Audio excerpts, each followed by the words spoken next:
Steemians, what is up? Dan at Starlight here. Thought I'd elaborate today on something I heard Ned Scott, CEO of Steem, say in an interview just a little while back. I can't remember the exact words, but it was something along the lines of Steem takes the friction out of tipping. And I thought this was a great way of describing what Steem does and why it has succeeded when other social media, blockchain-based social media platforms haven't.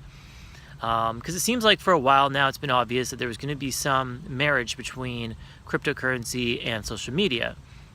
But all the first attempts at that all revolved around this idea of tipping, which is sort of proven to be a flawed incentive model.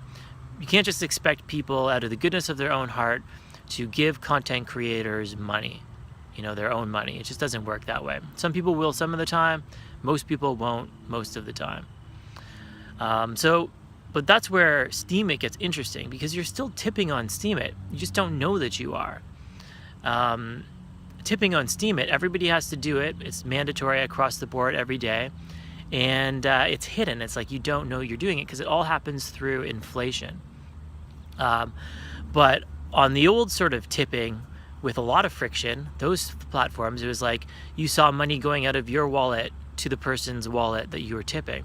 But on Steemit, there's still a indirect value transfer between your account and the content creator's account that you're tipping, but you don't notice it. Again, because it happens through inflation. So just think of inflation as a hidden tax, right?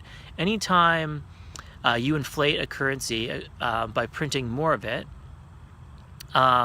you are taking value from all the holders of that currency, and you're giving that value to the people that you are minting those new coins or tokens or cash for, right?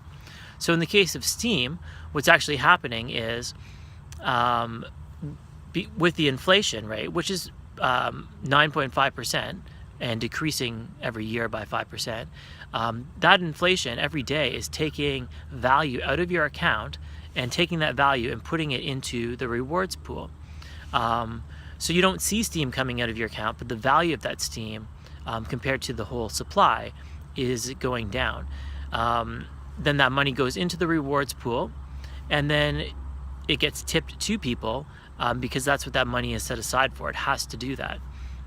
So it's pretty interesting. It's like it's a way of making sure tipping happens and making sure curators and content creators actually do get paid.